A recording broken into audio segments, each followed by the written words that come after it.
Hello friends, இன்றைக்கி நம்ம வேற்றுமையில் இரண்டாம் வேற்றுமை பற்றி பார்க்கலாம். போன வீடியோவில் நம்ம முதல் வேற்றுமை பார்த்துட்டோம். இப்போ இரண்டாம் வேற்றுமை பற்றி பார்க்கலாம். இரண்டாம் வேற்றுமை என்ன அப்படின்னா, ஒரு பெயரை செய்யப்பட பொருளாக வேறுபடுத்தி காட்டுறது தான் இரண்டாம் வேற்றுமைன்னு சொல்லுவாங்க. இதனால் எப்படி செய்யப்பட பொருளாக மாறும் அப்படின்னா, அந்த வேற்றுமை உருபு இருக்கு இல்லையா, அந்த வேற்றுமை உருபான ஐ, இந்த ஐ சேரும்போது அந்த பெயர் செய்யப்பட பொருளாக சேஞ்ச் ஆகுங்க. அதனால் இது செய்யப்பட பொருள் வேற்றுமைன்னு சொல்லுவாங்க.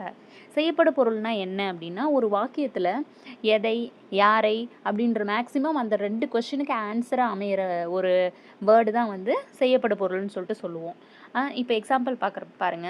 எக்ஸாம்பிள் பார்த்தா உங்களுக்கு புரியும். வளவன் செய்யுளை படித்தான். நான் எதை யாரைன்ற கொஸ்டினுக்கு ஆன்சர் அமையும்னு சொன்னேன்னா, என் வல்லவன் செய்யுளை படித்தான்னு சொல்லிட்டுன்ற வாக்கியத்தில் எதை படித்தான் அப்படிங்கிற கொஸ்டினுக்கு செய்யுள் அப்படிங்கிறது ஆன்சராக வருது. அப்போ இங்கே செய்யப்பட பொருள் செய்யுள். செய்யுள் இந்த ஐங்கிற வேற்றுமை உருபு இணைஞ்சதுனால தான் அது செய்யப்பட பொருளாக மாறியிருக்கு. ராமன் சீதையை கண்டான். இங்கே யாரை கண்டான் அப்படின்னா சீதை அப்படின்றது வருதா. அப்போ அந்த இடத்துல ஐ சேர்ந்து வர்றதுனால அது செய்யப்பட பொருள் வேற்றுமை அப்படின்னு சொல்லிட்டு சொல்கிறாங்க.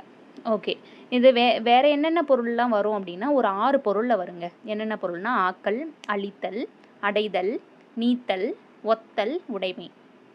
ஆக்கல்னா என்ன? ஒரு விஷயத்தை உருவாக்குறது தான் ஆக்கல். அதுக்கு எக்ஸாம்பிள் பாருங்கள். ராஜராஜ சோழன் பெரிய கோவிலை கட்டினார். இங்கே பெரிய கோவிலை கட்டினது ஆக்கல்ன்ற பொருளில் வந்திருக்கு. இந்த ஐ வேற்றுமை உருவு வந்ததுனால இது இரண்டாம் வேற்றுமை. எதை கட்டினான்? கோவிலை கட்டினான். அது செய்யப்பட பொருள் வேற்றுமையாக வந்திருக்குங்க. அடுத்து அழித்தல். அழித்தல்ன்ற பொருள் பெரியார் மூட நம்பிக்கைகளை ஒழித்தார். இது அழித்தல் என்ற பொருளில் இரண்டாம் வேற்றுமை. ஐ என்ற வேற்றுமை உருவு சேர்ந்து வந்திருக்கிறதுனால இது இரண்டாம் வேற்றுமை.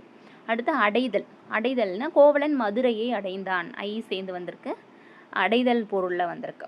அடுத்து நீத்தல். நீத்தல்னா அது ரிமூவ் பண்ணுறது. காமராசர் பதவியை துறந்தார். அவரோட விஷயத்தில் அந்த பதவியை நீக்கிட்டாரு, துறந்துட்டாரு அப்படிங்கிற மீனிங்கில் இரண்டாம் வேற்றுமை.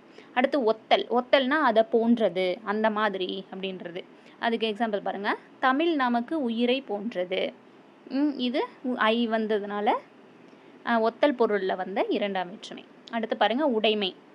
உடைமைன்றதுல எக்ஸாம்பிள் வள்ளுவர் பெரும் புகழை உடையவர். இது அவரோட உடைமை, புகழ உடையவராக இருக்கிறாரு அப்படிங்க. உடைதல் பொருளில் உடைமை பொருளில் இரண்டாம் வேற்றுமை.